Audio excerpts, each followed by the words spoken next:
कोलकाता रे एनएआईसीडी रे कोवैक्सिन तृतीय पर्याय क्लिनिकल ट्रायल शुभारंभ पश्चिमबंग राज्यपाल जगदीप धनखर उद्घाटन करिसेंती 1000 स्वेच्छासेवी को परीक्षामूलक भाव यह टीका दिज्व ए भितर 350 जन वैक्सीन नेबा पई आवेदन करिसेंती 3 मास धरी क्लिनिकल ट्रायल चलिबो ए टीका जो माने नेबे सेमानक ना गोपन रहबो। The trial of Covaxin, the third phase,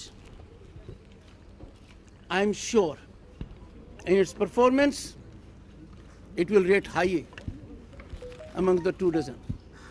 1,000 people would be taking the tests. I have been getting calls from lot many people. They have been telling me, Governor, we would like to come forward for test. That is our Indian spirit.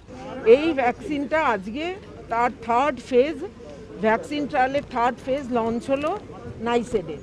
আচ্ছা, এর আগের পূর্ববর্তী সময়ে এটার phase 1 এবং phase 2 trial হয়েছে এবং সেখানে স্যাটিসফ্যাক্টরি রেজাল্ট পাওয়া গেছে।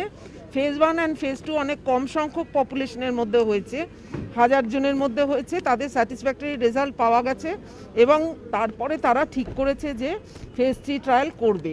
राज्यपाल यहाँ उद्घाटन करी जाति उद्देश्य राज्य उद्देश्य कही जे यही कोविड को जपरी कोविड वैक्सीन को जपरी सठिक भाव प्रत्येक नहीं पारे और से यथायथ व्यवस्था राज्य सरकार को करने साधारण जनता एपाई दायित्व रही। तेणु यही दायित्व को भूलीगले चलो ना, यह एक सामाजिक दायित्व। तेणु यही सामाजिक दायित्व पालन मध्य यही महामारी मुक्ति पाइबा संभव है। कोलकाता वीडियो जर्नालिस्ट समर जिसन प्रमोद महांती, कलिंग टीवी।